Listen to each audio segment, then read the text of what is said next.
আমি নিজের জানাজায় দাঁড়িয়েছিলাম।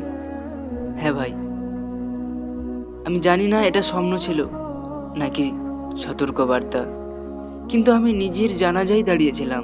হ্যাঁ ভাই, এটা কোনো বানানো কথা না। আর সকালে আমার সম্পর্কে এমন একটা কথা বলেছিল যা আমি কাউকে কখনো বলতে পারিনি। আজ সে কথাই বলবো তোমাদের সামনে। ভিডিওটি দেখো শেষ পর্যন্ত। রাত তখন গভীর, 3টার একটু বেশি হবে। হঠাৎ আমার ঘুম ভেঙে গেল, আর চোখ বন্ধ করতেই দেখি আমার বাড়ির সামনে মানুষের ভিড়। আত্মীয় স্বজন সকলে আছেন, আর তারা সকলে কান্না করছেন। আরো অনেকে লোক ছিল যাদের আমি চিনতে পারছিলাম না।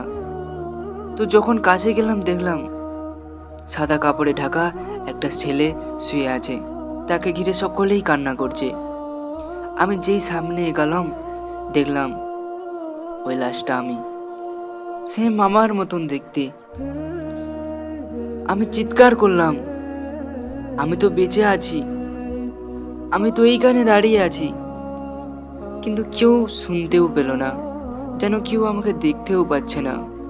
আমি চিৎকার করে সবার কাছে ছুটে যেতে লাগলাম। তারপর আমি বুঝতে পারলাম কেউ আমার কথা শুনতে পাচ্ছে না, কেউ আমাকে দেখতেও পাচ্ছে না। আমি চুপচাপ দাঁড়িয়ে রইলাম এক জায়গায়। পাশে দুজন লোক বলছে ছেলেটা ভালো ছিল, কিন্তু একটা জিনিস পরিষ্কার করে যায়নি। তখনই আমার বুক ধড়ফড় করতে লাগলো। কোন জিনিস? কোন জিনিসের কথা বলছে এরা? তারপর হঠাৎ এক বৃদ্ধ বললেন, যার হক আটকে রেখেছ সে এখনো কান্না করে। ঠিক তখনই কবরের মাটি পড়ার শব্দে আমার ঘুমটা ভেঙে গেল।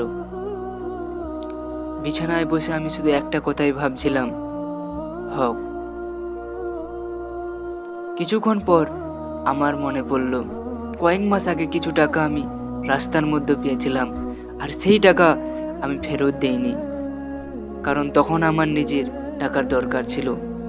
আমি ভেবেছিলাম পরে দিয়ে দেব বা কাউকে দান করে দেব, কিন্তু পর আর আসেনি। সেই রাতেই আমি সিদ্ধান্ত নিলাম সকালে সব টাকা ফেরত দেব। তারপর আমি তার কাছে ক্ষমা চাইলাম। তখন সে লোকটি বলল, আমি ভেবেছিলাম হয়তো ওই টাকা আর কোনো দিন পাবো না। এই টাকাটা আমার অনেক কষ্টের আর খুব দরকার ছিল। জানি না কিভাবে টাকাটা পড়ে গিয়েছিল। তোমরা কেউ এইরকম ভুল করো না, কারো কষ্টের হক মেরে দিও না ভাই। হয়তো ওই কিছু টাকার জন্য মানুষটার দিনের পর দিন কান্না করেছে। তোমার কারোর মনে দুঃখ দিও না। বেঁচে থাকতে হিসাব ঠিক করে নিও, কবরের ভয় কমে যাবে। ওই কবর যে পোকামাকড়ের ঘর বন্ধু, ওই কবর সবার জন্য সুখের নয়।